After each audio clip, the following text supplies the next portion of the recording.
toujours un brin de respect pour la personne. Or, les réseaux sociaux, ce n'est plus ça. Il suffit qu'on cite votre nom, Lusako et nos voleurs, ça y est. Si c'est bien mis en place, ça y est, vous êtes condamné, c'est terminé. Donc, laissez à la justice le soin de faire son travail. Mais j'aimerais dire quelque chose à propos de toutes ces affaires. Mais moi, je m'en réjouis. Je m'en réjouis parce que ça n'existait pas dans ce pays-là. Pourtant, des affaires, il y en a.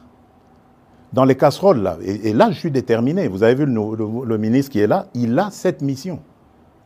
On va ouvrir les placards et on va sortir les cadavres des placards pour montrer que ce pays a été trahi, pillé et volé plus que jamais vous pouvez imaginer avant moi. Aujourd'hui, au moins, nous avons des gens qui dénoncent. C'est déjà ça. Ça veut dire que la corruption avait vraiment été une seconde nature dans ce pays. Donc ne vous en faites pas. Réjouissez-vous quand vous entendez ces choses-là. Malheureusement, c'est récupéré par les réseaux et c'est ça qui désoriente un peu l'opinion, parce qu'il faut laisser la justice sereine. Vous savez qu'elle est déjà malade. On est en train de travailler à la remettre en place. Donc il faut lui laisser le temps de faire son travail. On va leur donner encore plus de moyens de travail pour que la justice soit dite. Parce que, attention, on a affaire à parfois des chefs de famille, on a affaire à des gens qui tiennent à leur dignité. On ne peut pas la jeter en pâture comme ça en disant, voilà, ça y est, il est voleur. Non, prenez votre patience. Jamais justice n'a été expéditive. Regardez, dans nos pays à tradition démocratique ici, il y a des procès qui durent 10 ans, 15 ans de corruption. Mais pourquoi est-ce que vous voulez que, parce qu'un nom a été cité, le lendemain, il doit être condamné? Mais non. Il faut lui donner les moyens de sa défense et voir comment ça va se passer. Monsieur le Président, vous avez cité le ministre de la Justice sans le citer. Justement, je voudrais poser une question à son sujet. Ouais.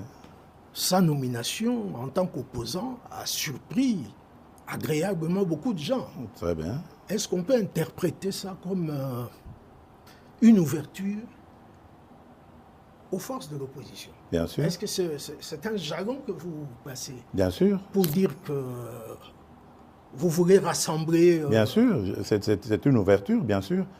Dernièrement, j'ai reçu, pour l'anecdote, les évêques de la Cinco, le jour où ils ont élu leur nouveau président, leur nouveau bureau.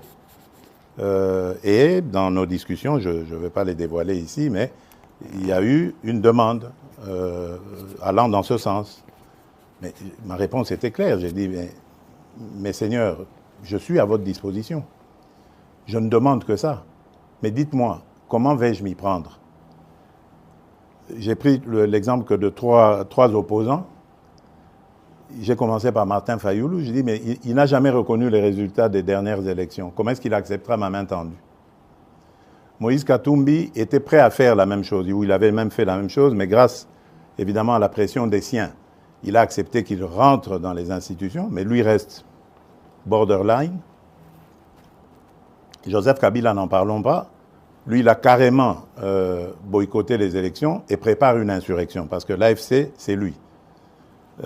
Donc, dites-moi, je fais quoi? Je n'avais pas eu de réponse. Mais j'ai parlé d'autres qui sont plus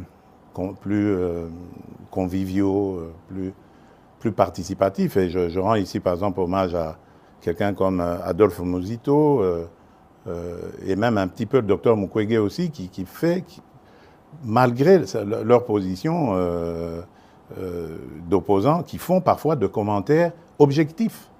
Quand quelque chose va, ils applaudissent, ils sont contents. Le docteur Mukwege avait reçu une délégation du FONAREV encourageant, promettant de s'impliquer dans le combat du FONAREV, qui n'a rien à voir avec la politique. Ce sont nos victimes que nous voulons aider. Ce sont ces monstruosités que nous ne voulons plus revoir dans notre pays. Voilà un patriote qui se dit, au-delà de mes penchants politiques, j'y vais. J'aurais aimé que tout cela vienne se dire, on nous attaque par le Rwanda injustement, liguons-nous autour du président et combattons. Mais non, malgré ça, il y en a qui collaborent, l'AFC, collabore avec le Rwanda contre la République démocratique du Congo. M. Mouzito, hommage à lui, lorsque nous avons terminé la 6e revue avec le FMI. Premier fait dans l'histoire de la République démocratique du Congo. Jamais les revues avec le FMI n'avaient été jusqu'à leur terme dans notre pays. C'est la première fois que ce gouvernement arrive et c'était sous la direction du ministre des Finances, Nicolas Kazadi, que l'on jette en pâture aujourd'hui. Mais Adolphe Mouzito m'a envoyé un message de félicitations. Et lui, il est très bien outillé pour savoir ce que ça signifie. Vous voyez, mais il n'est pas